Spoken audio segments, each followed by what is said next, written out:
Thank you for listening to SPN, the Savage Podcasting Network.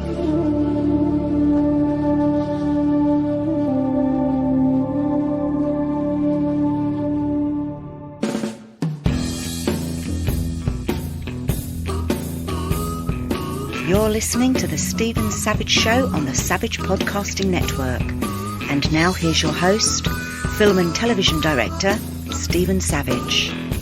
Thank you, Andrea. Hello, everybody. Savage here with you for yet another episode of The Stephen Savage Show, the official podcast of the Idlewild International Festival of Cinema, coming to you from Lunatopia Studios in Idlewild, California, just a couple hours outside of Los Angeles, but a world away at over 5,000 feet, high atop beautiful Mount San Jacinto, overlooking the great Coachella Valley. So this amazing lady whom I have the honor of speaking to today is a renowned film, television, and stage actress whose body of work, to call it impressive, I think would be a vast understatement. I mean, I was, even though I know her, I've been looking her up online and on IMDb, and her resume is amazing. She can boast well over 125 TV series, including classics like NCIS, JAG, ER, Cheers, The Golden Girls, Columbo. It's far too many to list on this podcast. But many of you will know her, of course, for her role as Linda, Zach Galifianakis' mom in the hugely successful comedic film franchise of all time, the Hangover Trilogy. She's well known additionally for her stage work and as a lifelong member of the famed Actors Studio. Seriously, there's just so much to this beautiful and multi-talented woman's career that I think instead of taking up the entire show to list it all, I'll bring her on to tell you about her life and work in her own words. So let me welcome, calling in from her home in Los Angeles, California, my favorite redhead, Ms. Sondra Currie. Sondra, how are you, love? Oh, hi, Savage. How are you? I want to hear that all over again. That was so cool. I love when beautiful women. Thank you. When beautiful women call me by my last name, it's just too sexy. I love it. Savage, Savage, Savage. Whenever we get to hang out once in a while, but whenever we do, you and I and your amazing husband, one of my mentors, the legendary director Alan J. Levy, I'm always talking his ear off about directing and feeding off his incredible stories and advice that I pull out of him for, his work and his advice are invaluable to me. But I rarely get to speak with you one-on-one about your stellar career and your wonderful presence on screen. So I'm looking at today's podcast as a way to make up for that. I always like to start off by giving our listeners a bit of a journey into the history of my guests. So, Sondra, if you don't mind, please tell me where you originally come from, how you decided to jump into the acting thing, and how you came to be really one of Hollywood's most prolific actors, especially on television. Oh, my gosh. Well, I'm a Hollywood baby. I was born and raised here. My mother was an actress. Marie Harmon is her name, and right. She was Roy Rogers' leading lady before Dale Evans, and she instilled in me the desire to be an actress. I had every conceivable lesson that you could have as far as dance and tap and acrobatics and everything growing up, but truthfully, I kind of got tired of that routine, and I thought I might do something else, but I got lucky kind of right out of the box out of high school. I was taking classes at a place called FIWI, which was Film Industry Workshops at the time. That was actually on the Columbia lot, which was pretty exciting. So classes, wow. They were held right there. It was Tony Miller was his name, and his wife Patricia. And so I would go there. You go in the evening, and you'd have class a couple times a week, and they basically taught everything that you could do. They even had a movement class, which was basically the very, very simple thing of going in and out of a room or answering a telephone or just understanding the logistics of a soundstage. So I did that. And then I moved out of our house, my house that I was growing up in, right as soon as I turned 18, and moved into a building and met Howard Hawks. He was one of the residents in that building, and we became elevator buddies, actually. I met him going up and down in the elevator, and I used to love to listen to his stories. He lived in Palm Springs most of the time, but then lived in my building when he was in the city, and it whet my appetite all over again, and I got a small role in his film Rio Lobo, and that was John Wayne. I was on the set quite a lot, but I ended up being pretty much on the cutting room floor. But it was a really, really big thrill. And John Wayne came up to me about the second day of filming and introduced himself and said, "How do you do? I'm John Wayne." And I was just like, oh my gosh, my heart's fluttering and having a fit.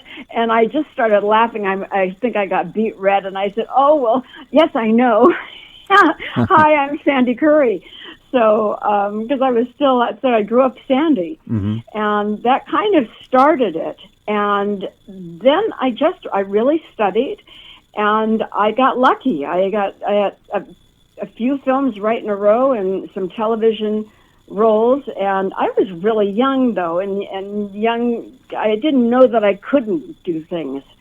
So if I didn't get cast in something, I fairly well thought I was sad for them because they needed me, and I got through the first probably. That's an 10 awesome years attitude. That's career. so awesome. It was kind of wild. I went, oh my gosh, that was a bad decision of theirs. So, and that's how it went until I got my nose knocked in a couple of times, more than a couple of times, as you know, once you're in the business for a while. But the stage was set at that point. Well, it seemed, I know for a fact, because you've been through from the time you were just a punk in Hollywood, and right now I never knew this. I didn't know, I knew that you had worked on that film, but Howard Hawks is a huge hero of mine. I'd have been talking your ear off a lot. I'd have told Alan, go sit in the corner while I talk to Sondra. I love to hear these stories. Oh, but, yeah, there were some fabulous Howard stories. And, the truth is, Steve, that I really didn't know. I mean, I wasn't studying film at that time. One of the things I encourage everyone to do now, and few people really do, is really, really to study film, to study how it evolved and study the actors all the way back. People don't know the great directors. And I did not know he was as prolific as he was. My mother actually had tested for him on a film. I'm trying to remember who got it. Evelyn something got it. So she knew who he was. And so consequently, I wasn't starstruck or anything like that. And I would just sit there and listen to his multitude of stories. And, we hung out quite a lot, actually, for quite a while. I loved being with him, and I think he just was probably entertained by me because I was kind of spunky. I've read two biographies on Hawks, and I'm going to have to go back now and look to see if you're mentioned in any of them. Well, I actually am. Todd McCarthy wrote a definitive biography on him, and I'm in that one. I'm going to go back now and look at it. I have a copy. Yeah, there's actually pictures of me and Howard in that biography. I think because I didn't put two and two together and I didn't know you then, now it's going to be even more of a thrill. I'm going to go back and dig it out of the bookcase. That's amazing. Yeah, it really, that was quite a thrill. And truthfully, long after, when I read Todd's biography on Howard, I really kind of went, oh my gosh, I really kind of missed out. I should have paid better attention. And I mean, I wanted to kick myself in a lot of ways because I was way towards the end of his life. And he died pretty young. I mean, by today's standards. Right, yeah. Really was a mammoth of a man. And he was a very quiet quiet, kind of introspective person with a sly smile. He really, he was just looking smile, because I think he thought I did things for effect a lot of times. I probably did. Anyway, that was great fun, and quite a fabulous memory when I think about it now. It's funny to me because you, to me, seem so forever very young. I mean, you just have this younger presence about you. And so when you start talking about this stuff, I'm going to, it's hard for me to put all that together, that you were fortunate. It's hard for me too, Savage. I'm not kidding. Every once in a while I go, oh my gosh, you've gone through a few things and been seen a lot of stuff, and I guess I have. It's funny, you talk about the history of Hollywood, and I'm the people I work with, people in the when I'm writing, I work with people in studios they just have no real concept of the history of film. I studied so much history of film history in film school, and did papers on the classics when everybody else was going, oh yeah, I did a paper on this classic film, and then they'll name a film from the mid-'80s, and I'll say that's... Oh, I know. There was somebody, I think even at the Idlewild Festival, that was talking about their favorite film, and I'm thinking they're going to say Casablanca or something like that, and they said it was something from the 80s. Right, yeah. Seriously. And they said, oh gosh, it was like Ben and something or other. And I can't even remember what it was, but I started to laugh. But I think they're missing out, because now there's actually a definitive history of film on DVDs, which I highly recommend to anybody interested in any part of filmmaking or acting, because Alan and I have watched it. It's that kind of thing that you watch over and over again, and it's so in-depth. And I think it's called The History of Film. Yeah, I think that may be on Amazon Prime now. So I think it is. No, it's not. As a matter of fact, you know what? I'm going to find it. I'm going to get it for you. It's really, really something special to study. That's great. Yeah, I think. And now you see good films. That's one of the reasons I love these festivals so much. I love the enthusiasm and the passion of young filmmakers, even though they aren't really so schooled in the history of film. But I like their enthusiasm and ways of doing things that are different. Yeah, it's funny because you have to know who made the rules before you can go on breaking the rules. I remember seeing the footage of Quentin Tarantino accepting the award at Cannes for Pulp Fiction. He won the Palme d'Or there in 1993, and some reporter asked him at a press conference, that shot you did with Sam Jackson and John Travolta where they're walking and the camera's going backwards, and then it stops at the door, and then it doesn't follow them, and they just go off into the distance and continue the conversation way off, and that's such a brilliant shot. And he said, yeah, it was a great shot in 1953 when Francois Truffaut did it in... Oh, that's so fabulous. Yes. Absolutely. Absolutely. That's so exciting. Yeah. When I go back to Howard momentarily, when I was around there, that's when Bogdanovich, who now is like an old filmmaker, was a young filmmaker then, and he used to shadow Howard a lot. He was always around him.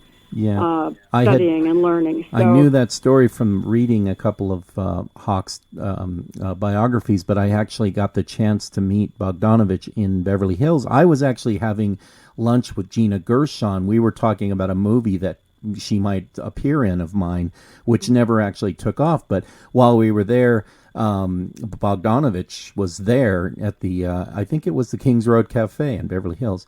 And so I just couldn't help it. I just told him how much I admire him, and I thought Last Picture Show was just phenomenal. And he said, well, I've done other things, and I go, I understand that. I'm not saying you stopped at Last Picture Show. I'm just saying you have to understand some of us are just so enamored with some of the work you did early on that we're going to mention it. It's always funny in Hollywood. Yeah, it is. But those really stick with you. And that was really a groundbreaking film. Right. And certainly for Sybil Shepherd. And remember, was it Cloris Leachman in it? Yes, Cloris Leachman was in it. And another guy I was fortunate enough to meet just before he died was Ben Johnson. Oh, I had such a great conversation with him. and he won Academy Award for that movie. But Yeah, they were actor studio babies. yes, You know, so that's there's quite a lot of people that you would admire that were actor studio babies.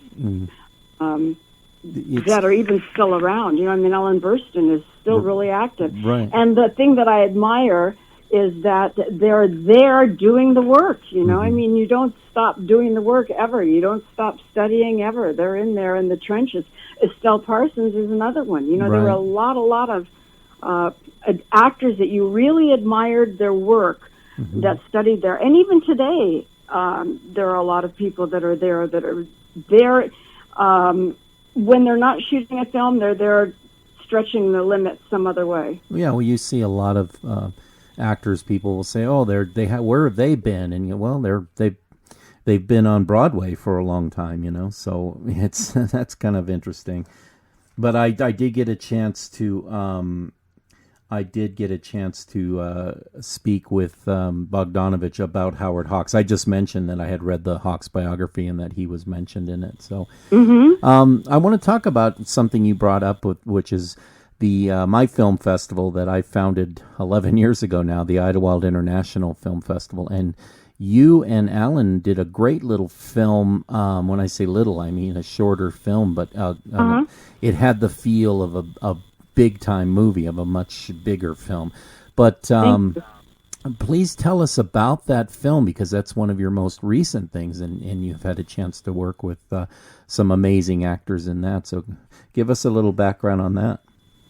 Well, Take My Hand, yeah, you're right, it's a 17-minute short, and it's on the festival circuit now, and we've done pretty well. You started us off, and so that gave us a good kick in the tail to get on the road. And so right now we are an official selection at Sapporo in Japan, and one of 5 in the U.S., which is really kind of cool. That's great. And Burbank, we were official selection. In fact, I was so surprised, but I was a finalist, one of the 5 for Best Actress, so I was thrilled about that. And I really was surprised because there were so many people, but I thought, wow, you know, that was kind of a nice pat on the back. And it's a tribute to everybody on our team, because it really was a collaboration with everybody. And Barbara Bain, as you know, goes all the way back to Mission Impossible, and she just turned 88. I hate to say that, but she's proud of it. So 88, and this woman is there in the trenches with us doing a short film on a shoestring, and just as much dialogue as everyone else, and doesn't miss a beat, and encourages the creativity of all 3 of us. Eileen Gruber was the other woman, and so that's really been exciting. I'm going to just turn this off. Sure, no worries. And Eileen Gruber, who you just mentioned, actually wrote the screenplay, correct? She did. It was kind of a collaboration because it came out of the studio, and the 3 of us going, we can do that. Let's film ourselves. And so we decided to do it around 3 women. And so then we weren't sure if we were going to do 3 women, like 3 generations or in-laws or whatever. And so then she sat down and pretty much pulled it all together, and then we went in and rewrote a lot of it. And Alan had a hand in that too. That first scene Alan did. So I don't know if we mentioned the name of the movie yet. It's called Take My Hand. Take My Hand. And my sister Cherie Currie, she was the lead singer for the Runaways, and she's out on the road again. She did the music along with my nephew, Jake Hayes. And he's a musician and an actor. And Cherie's out on the road now with her new... yeah, we're going to get to her in a minute. I have some questions. Okay. All right. I'm open. Let's go back to this, when, you know, you were this bright-eyed starlet, and all these movies and classic shows you appeared on, and people who were much later in their careers when you came along. I think you hit Hollywood at the right time. You got to work with some amazing people who were sort of at the, you know, in the twilight of their careers. And that's true. That's such a nice place to be, to say, yep, I actually got to work with that person. But Hollywood seems like a somewhat different place than it was in the 60s, 70s, 80s, even through the 90s. How have you seen the industry change over your ongoing work and career? Well, what are the big changes, I guess?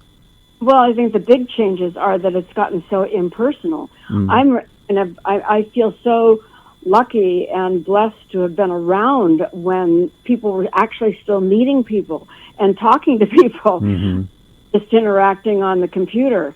When you went in and had an audition, you actually went in and read, and you'd then meet the director and the producers, and you'd have meetings. You know, I mean, now on major features they do, though honestly, even on the first Hangover, I initially went in and did a tape just for the casting people. Oh, right, yeah.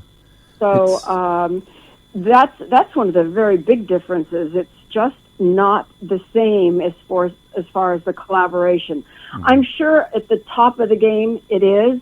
I mean, there are, as you know, and you have meetings also with your actors and your cinematographers and everybody, but the regular television industry, my manager said to me the other day, she said there's 4,500 people for every role now. So unless a name, or you're, pulling some attention, even on short films, or, you have to be in the game. You have to just keep yourself sharp, so that it really is that whole opportunity meets preparation. Yeah, it's funny, the taped audition phenomenon. Let's just take that. There's a lot of actors now actors that I know who never used to have to audition. They're getting Joe Spano or Connor O'Farrell, good friends of mine. They've been working for years, journeyman actors in Hollywood. Their agents would say, "Here's the show you're doing. You're doing a guest star on this one or whatever." Now they're having to do taped auditions for things. It's and you don't even go into tape now. They want you to tape. Yeah. So you're self-taping, and I mean, one would think that would be to your advantage because you send in what you think is best. But in a way, it's not. It's really fabulous and fun to be able to interact and get some pointers from either the casting person or the director. Right. Well, I'm one who's not really missing the cattle call kind of thing, but when you get it down to 4 actors, you've really got to get together with them, because a lot of things as a director, do I even want to spend a month on set with this person? That's exactly right. You don't want someone that's going to be obtrusive and really stir up a dust bin, but but they don't really, in television, it's just too fast. And also, just now the whole big deal is if you even get an audition on something and you actually see somebody. So it was just so completely different. It was night and day. But fortunately, we've made some friends through the years, and if I see something that a friend of ours is directing, I won't ever call without knowing the script. I either know the script or I'll find the sides. They're a way to find the material, at least online now. So there are advantages to that. And then I can call and say, you're doing such and such, and could I come in and read for it? Something like that. But it's very, very different. Right. Yeah, let's talk. Go ahead, Sondra. Go ahead. I'm sorry, I didn't interrupt you. It's all right. These young people are used to that. We were not used to that. Right. They're used to communicating that way and having their nose in their phone 24/7. I don't know. It's, the thing about shooting film as opposed to HD. I mean, most of the time it's not even a choice anymore, but like on the Paramount lot, I'll walk around and see what's in production, and there's just as much film being rolled as there is, HD and digital formats. So I don't know. Something's keeping film alive, but I think it's the same thing now. Younger people have gotten used to the look of Red cameras or the look of the Alexa, and that's what they're used to. And to me, there's nothing like film, but you just have to kind of roll with the punches and move on. And I'm sure that's the same with an actor like yourself. You've just rolled with the punches. So you have to adapt. You have to adapt or do something else. Yeah. In the words of Billy Bean, adapt or die, I guess. Let me ask you something. When you think that when the producers are using just the digital cameras, do they still put it through film look or one of those? Yeah, I'm not a big fan of film look, but sometimes it helps. To me, it's just like get the camera you like the look of and just go with it. But when I watch my earlier films, when I watch Cosmic Radio, let's say, which was my first kind of real budgeted film with a really great cast, a known cast, that was shot on 35 millimeter. And when I look at that movie, I'm just in love with every minute of it. Whereas, that? Where can we see that? I'm not sure. I'll find out where it's at right now, and I don't know. It was it had a Western European release on Netflix for a while, but I'm not sure where it's at now. But I have a couple copies. I'll make sure you guys get to see it. But yeah, it's just funny, just the way things are changing, and you know, I know a good friend of mine is Juan Ruiz Anchia, who's a real renowned cinematographer. He did he did Glengarry Glen Ross, and oh wow, he did At Close Range with Sean Penn and Chris Walken. He's just done an amazing body of work, but he's, you know, pushing 70 now, but he's still very active, and he keeps up with everything, because he says you never know what they're going to shoot on, and I try to put my 2 cents in, but you never know, and so he just, well, you know, Alan's insatiable as far as Yes. finding out the newest cameras. All that, he's got a meeting on Thursday night, because they're introducing something new at the ASC. That's the cinematographers group that he's part of. Right. And you know, he loves to do that. Yeah, that because he is really passionate. It's the word I bring up so often. And but with the digital, I know that Todd Phillips, who shot all 3 Hangovers on film, he insists on using film. So there are still some directors that use film. Yeah, Tarantino, Spielberg, those guys are just, and it's just with a guy at my level, it's all about the producers and the budget, you know. I was just ask you, what is the difference? It's mostly in the budget, because you have to do, you know, a certain the one light sort of transfer to edit it, then you have to take it back to film, but most people don't even take it back to film, so the producers are like, well, why not just shoot in digital and not worry about any of this? And I don't know, we'll see. I have not this next film I'm doing, but a film called The Wind of Heaven, which I'm hoping we get up and running by 2021 or 22, something like that. It's a big sweeping, it's modern, it takes place today, but it's sort of a Western, and I'd love to shoot that on Super 35, so we'll see. We'll see what happens. I think it's exciting that you're doing everything that you're doing. That's really thrilling. Oh, thanks. I appreciate that. Let's talk about the Hangover Trilogy. I love those movies. I'm always posting whenever they come on TV. I always say watch because my friend Oscar Torrey is also in the third one, and you're in all 3 of them. And so let's talk about that. You've done all 3 of that franchise. So how did that come about for you, and how much fun is it working with such an amazing cast? Well, it really was. It was a huge gift. How it came to pass is I went on an audition, and it really, because it wasn't much on the page, the role that I had. Right. And my agents and managers at that time said, you know, if you don't want to go, don't go. But I actually looked Todd Phillips, right, and I thought, you know what, I just really want to go and meet him. I mean, even if this doesn't come to pass, I really just want to meet him and see what his energy is all about. So I did go in, and I guess obviously it was a good audition. It felt good, but then I didn't hear anything for the longest time. And then finally, I just got a word that they had cast me, and I was going to work like the following week, whatever it was. So we shot it, and at that point, I was on it, I'm trying to remember how long. I mean, not that long. It was more over the time, because they had the big wedding sequence and all of that. Sure, yeah. But no one was a name. Bradley wasn't. No one was. Ed had a television series, Ed Helms.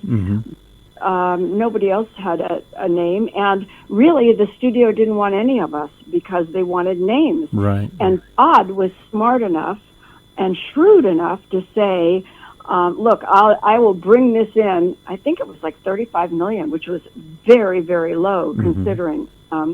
If you let me get the cast I want to get. And the studio agreed to do that, and he also took a percentage. Oh, smart, very smart. Yes, at that point. And he, I think he made the same amount everybody else did. Everybody was working favored nations kind of contract. That's happening more with directors nowadays. They're taking the same favored nation deal as the cast. I think it's smart if you really believe in your project. Absolutely, yeah. So but I got to tell you that when I first read the script, I was sitting in our bedroom, and I was just laughing through the script, and I just had a feeling about it. Mm-hmm. And I told him that early on. I said, I just have a hunch. There's something about this. Trust me. And I told him, I said, I get those feelings. I just get those feelings. Mm-hmm. My mother used to say, Sandy, I have a feeling here. And so, and it came to pass. And honest to God, it was really pinch me. Mm-hmm. All of us would be emailing one another at the time. When it came out in May, and Alan and I were overseas. We were in France, and it was just it was in the theaters until December. Mm-hmm. And it made a lot of money. Yep. And they made it for us, I say, in comparison, like for $1.98.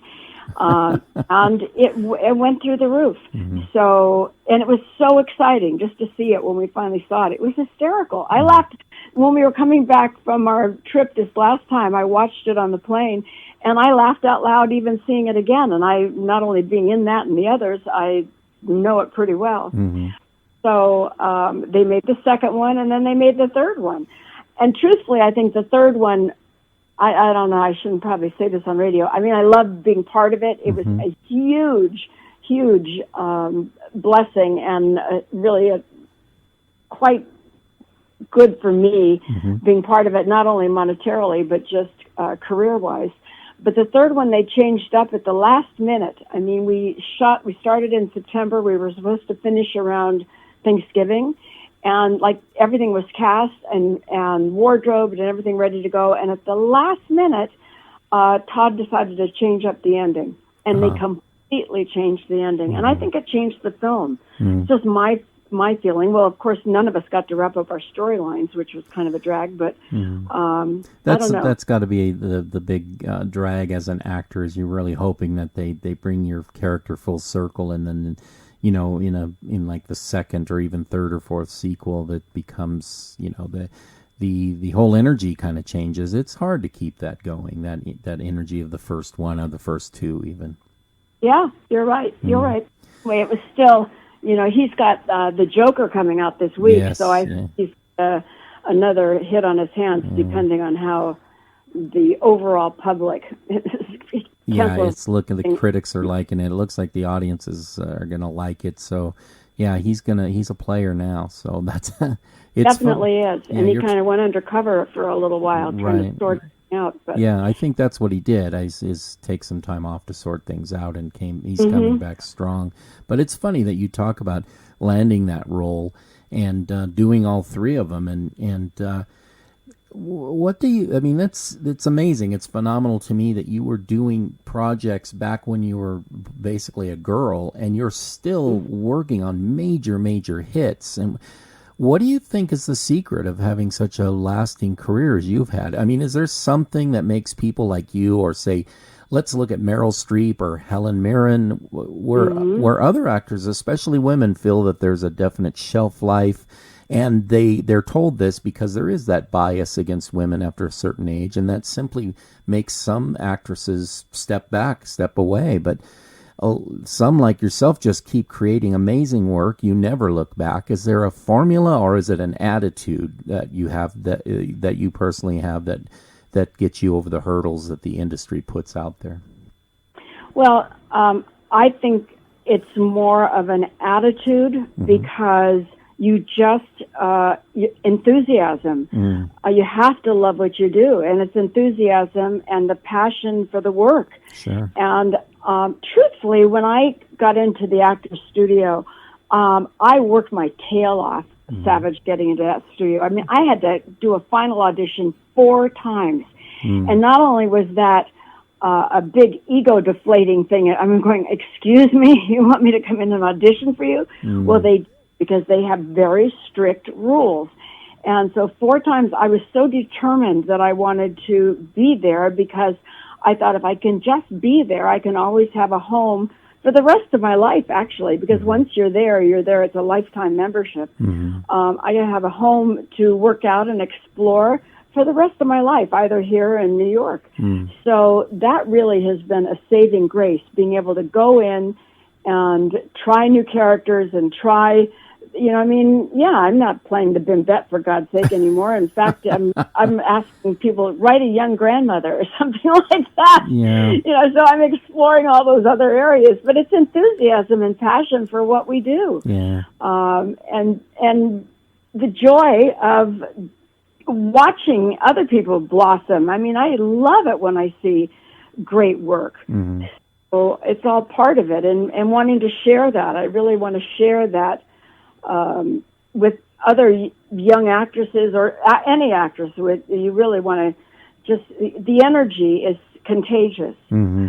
So, and I know, just to reflect on Todd for 1 second, mm-hmm. he got very superstitious because we were all together on that first one. He had every single person that was in that first film in all three, in some way or another. Mm-hmm. On the second one, I only had one scene, and I remember he called, and Jeffrey, too, at Tambor. And he said, I really want you in the film, and it's just one scene, but, and we just go, we don't care. We'll play hopscotch for him, Sure. So I think that that's part of it. If you don't love it, you go do something else. Well, when you said being adaptable is, there's a story, I'm friends with a couple of pretty well-known actresses, and one, I'm friends with a lot of actresses, but I'm friends with a couple of actresses. One of them is Sharon Lawrence. Sharon was always such a little, just a very sexy girl, but a serious actress, just really good Absolutely. chops. And also Anne, right? Yeah. So Sharon Lawrence made this almost like just an instant jump. She went from playing the sort of home wrecking woman next door type of thing, and did a lot of juicy roles like that, and then she decided at one point, I'm going to start looking at these mother roles on TV and even grandmother roles on some comedies, and she moved into that so easily. And now, what was she on? Ugly Betty, I think. Well, she just had this whole resurgence in her career playing somebody's mom on a sitcom. And mm-hmm. I had another friend who I won't mention her name, but she did a lot of cool TV and stuff, and she just didn't do that. She just kept wanting to play the tough young cop who's, dating the sexy hunky dude kind of thing, and she just stopped getting roles because she told her agent not to send her out on mom roles. And I went, wow, I sure would jump on any work that, especially TV, that's paying some good money. But yes, and also that you can do anything, and if you can make, you don't want to go on and just say hello, how are you, but you want to go on and at least be able to make some sort of a statement. But Sharon also, she is a really serious actress, mm-hmm. and she also started doing stage. Mm-hmm. I shouldn't say started; she's been doing it a lot, right. But. She devoted a lot of time to that. So mm-hmm. she was exploring her craft. When she wasn't on film, she was exploring her craft. So she created new, like you say, she did create a whole new ball game for herself. And right. she's terrific. She looks great. Yeah. She's terrific. Anyway, I admire her a lot. I like her a lot. Yeah, she's a great person too. But the thing is, I know it's got to be frustrating for women because you see these guys who are pushing 70 and they're still out there shooting guns and playing the badass action hero, and it's true. That's true. It is frustrating that guys can go straight on and do that. Right. There's a lot of frustrations there now. I'd not even just talk about how many foreign actors we have mm-hmm. here in the U.S. with doing American accents. Yes. And they are taking a lot of our roles away. Mm. And it's not the same kind of thing. We can't go there. You get fined if you go there because there other countries protect the arts, and here we don't really have it. The National Endowment of the Arts is pretty much of a joke right at the moment. Sure, yeah.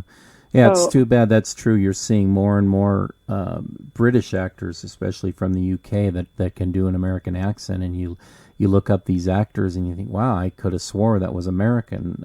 Absolutely. They do a really good job, and all of a sudden it's fashionable, to mm-hmm. be British. In fact, mm-hmm. there was something on one of the social media sites, and they were still complaining about Emmy's so white. Right. And wait a minute, what happened? Emmy's so British. If you look at the winners on the Emmys, most of them, I would probably guess that largest percentage were Brits. Right, yeah. I mean, they're wonderfully talented. I'm not taking anything away Sure, from them, yeah. but hello, then we should be able to go over there and work. Yeah, it's just a trend. I don't know what's going. But American actors going over there makes no sense because they do such great American accents. That's true. That's true. But you have to. That's part of what you were saying earlier, as far as the challenges. You have to just get over it. A lot of times, I just go, get a grip, Currie. Over it. Yeah. So just do your work and put one foot in front of the other. Yeah. So let's get. We had mentioned your family for a minute, specifically your sister Cherie. She's very well known as the lead singer of the infamous girl rock band The Runaways, where she made her rock and roll bones alongside Joan Jett. And she as well has kept her career alive as a musician, and now moving in, as you said, doing music for movies. And you must get a big thrill watching her take the stage and still rock out like she used to. Oh, honest to God, I am so proud of her. She and Bree Darling is her name, as she did the Grammy Museum the beginning of October. No, I'm sorry, what am I thinking? It was the beginning of August before we went away, and it was such a thrill. She was really at the top of her game. They sang, the place was jammed. She was able to hold the audience in the palm of her hand. The interviews were terrific. And she really is ready to get out there again, and they're talking about, you talk about reinventing yourself. Both of them, I think Bree is, I can say this because they're saying it, Bree is just shy of 70 and Cherie's just shy of 60. They're out there rocking it, Savage. I'm not kidding you. Your sister's kept herself in such great shape. I mean, it's like you look at her and go, boom, Yes, and she's a chainsaw carver, too. She's a world-renowned chainsaw carver. I had heard that. But I'll look at it. When you come over next time, I'll have to show you the piece I have in our living room that she did for me for my birthday. Yeah, I would love that. I'd absolutely love that. But she was an actress, too. She was in Foxes and Parasite and Twilight Zone. She did a lot of work then. Yeah, I remember that movie Foxes with Jodie Foster. It was basically the story of the Runaways, sort of. But kind of was. Yeah. It was Adrian Lyne's and David Putnam's first film. So, and Jodie Foster was a baby, and I think she was like 17 or 16, something like that. It's an interesting movie. There's another one that came out a little bit later called Ladies and Gentlemen, The Fabulous Stains with Diane Lane, and that's another one of those rock chick movies that you just got to see if you like that genre of rock and roll movies. Tell me the name of it again. It's called Ladies and Gentlemen, The Fabulous Stains, and just Fee Waybill from the Tubes, the lead singer for the Tubes. He's in it as well, and sometimes these rock and rollers will pull off a performance that you just can't believe. It's amazing. I have to look for that. Yeah. I have to really look for that. That would be fun to see. It's an interesting film. Yeah, yeah. So your marriage to the aforementioned Alan J. Levy. Yes. I love him so much. Yeah, I was on the phone with him. Lucky with him. I was just on the phone with him the other day asking him because I'm trying to decide if I'm going to do a 2-camera shoot for this next film just to move it along a little quicker. And I didn't. Some of the things he came up with to tell me the pros and cons, I never even thought of. This guy's like such a. But anyway, he really is. He's really like living with an encyclopedia on just about everything. You are so smart. I mean, he really surprises me a lot of times. And after all these years, he makes me laugh, and he's just really good, and he's very humble. He's very humble. But when he talks directing, his eyes just light up, and it's like, wow, here I am. The thing about Alan, he's got that gleam in his eye. You always think he's got a secret that he might just give up. Maybe not, but he might just give up the secret. That is true.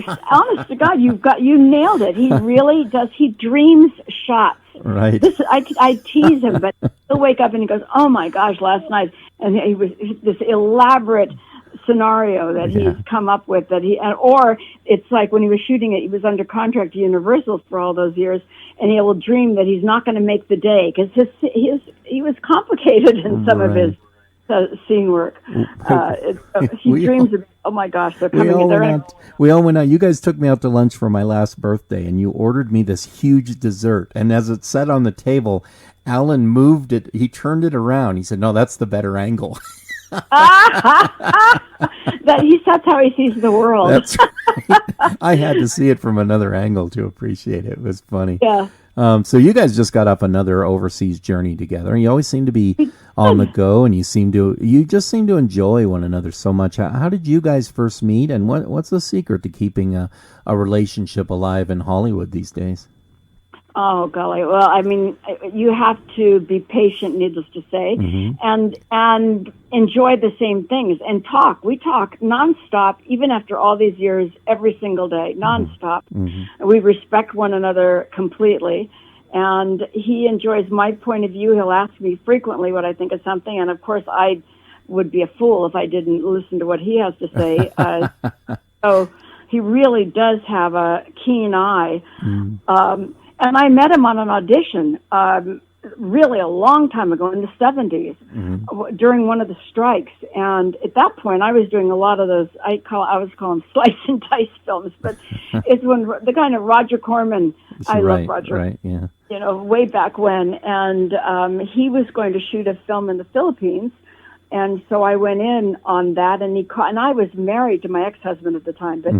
And I had just gotten married, so that was kind of like a crazy situation. But he brought me back, I think he says 5 times. I actually don't remember 5 times, but he has a little bit different of a story than I do.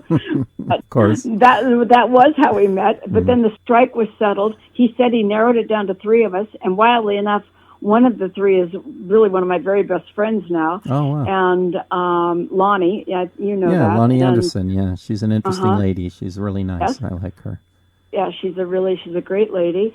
And so, but anyway, I didn't see him for 5 years after that. And then I got called in on another audition during another strike at Universal, and this was in the early 80s. And I went in because there was no other thing going on, and it was for an industrial. And anyway, long story short, I didn't get that one either, but he called my agents on that one.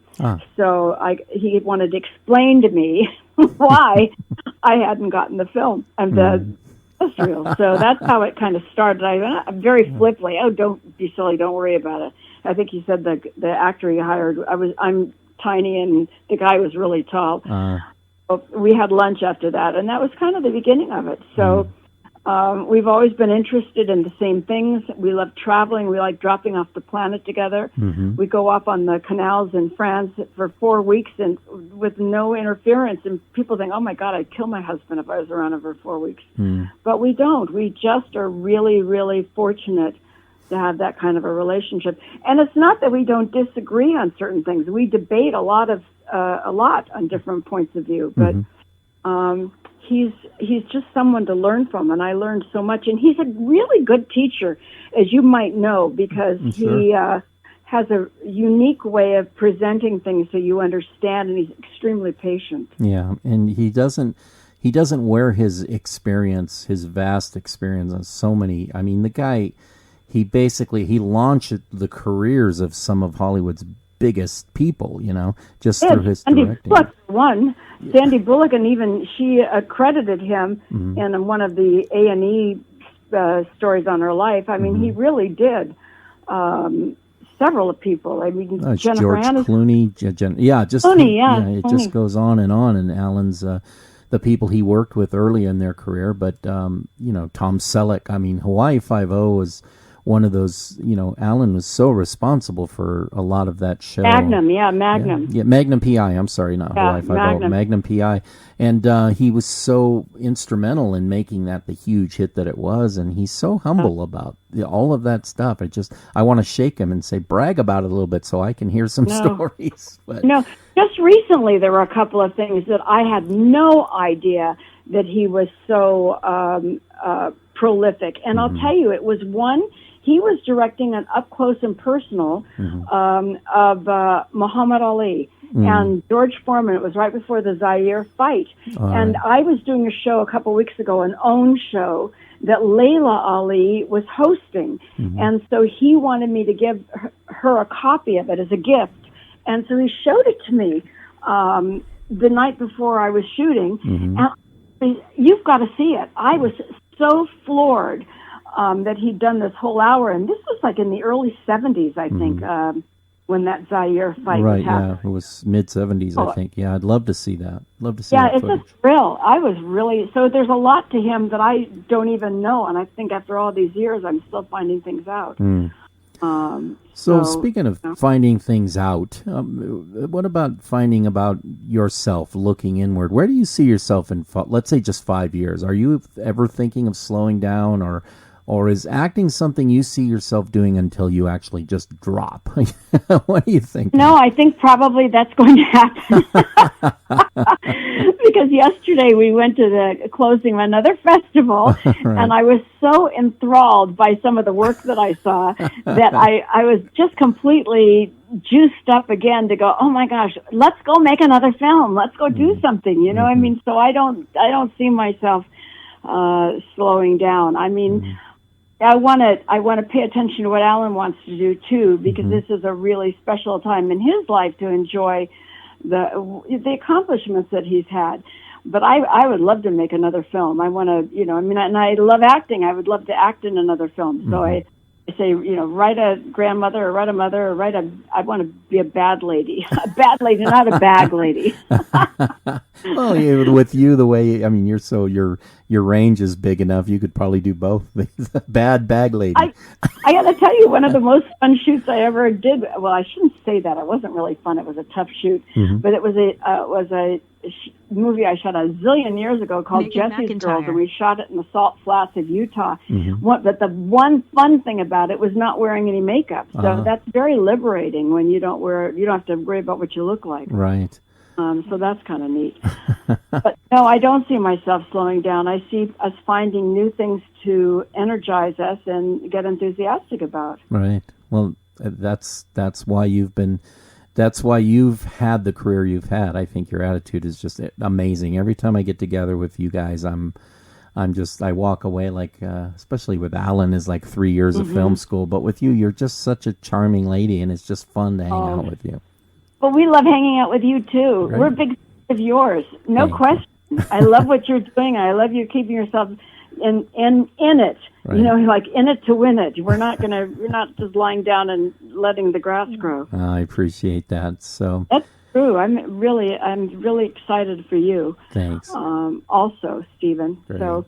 And you're coming up soon, aren't you? Yeah, pretty soon. I'll know my schedule by tomorrow morning, and then I'll let you guys know. But I owe you dinner. You guys have taken me out a couple of the Don't owe us past couple dinner of at all. We just have to get together. It'd be fun to get I owe together. myself a night with you guys, but I'm not going to let you pay for every time we go out. So there you go. Well, we're at about out of time for this episode of the Stephen Savage Show. But Sondra Currie, this has been so much fun. Finally getting to talk. Just you and me, one-on-one, and yes, hearing, I loved it. Thank you so much. Thanks for asking me. Sure, your phenomenal career has been just that, phenomenal. So, thank you everybody for listening. Even to I want to say one thing. Sure. I want people to keep in touch with me. You can get in touch with me pretty easy let's over do the that. internet. With Sondra Currie. I love that. I love to hear from people. So if anyone feels like they want to do that, Facebook, Twitter, Instagram, just drop me a note. Is that at Sondra Currie? Is that your Instagram? It is. Great. Yeah, fantastic. That's great. Thanks for reminding me. I'm glad. And yeah, your Facebook page is pretty active as well. So just look for Sondra Currie. Send her a friend request. Sounds like she'll actually take you up on it. Awesome. Just say where you heard me. Mention Savage's name. Yeah, that'd be nice. And subscribe. A hot word, yeah, huh? Oh, I said, and subscribe while you're at it, wherever you're listening. Well, yes. Thank you so much for coming in, sweetheart. I really appreciate it. And thank you, everybody, for listening. We really appreciate it. So, for Sondra Currie and myself, thanks for listening in, and we will see you next time. Thanks, Sondra. Thank you. Bye-bye for now.